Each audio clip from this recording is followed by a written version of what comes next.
एक माता जी का गाना है शेरावाली मैया जी का। आपको अच्छा लगेगा तो वीडियो लाइक और शेयर जरूर करना, कमेंट में जरूर बताना।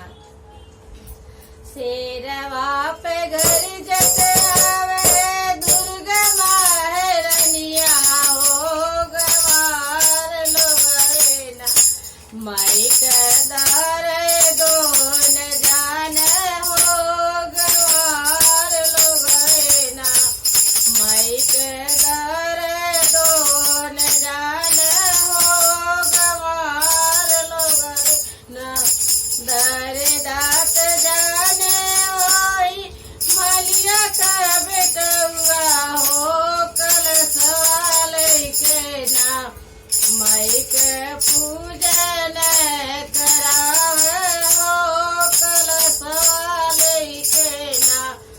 माई के पूजन करावे हो कलशवाल के ना शेरवा पे घर जतावे दुर्गा महारनिया हो गवार लोगना माई के दारे दोन जान हो गवार लोगना दर देत जान ओई मलिया के छोकरवा हो गजरवा लेके ना हो कि फूलवा लेके ना माई के पूजन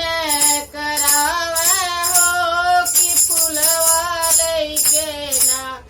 माई के पूजन करावे हो कि फूलवा लेके ना शेरवा पे घर जत आवे दुर्गा महारनिया हो गवार लोगना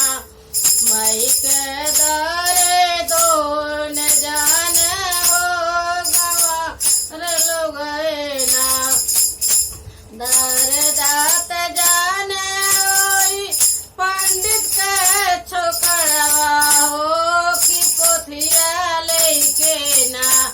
माई के पूजन करावे हो कि पोथिया लेके ना माई के पूजन करावे हो कि पोथिया लेके ना शेरवा पे गई जत आवे दुर्गा महारनिया हो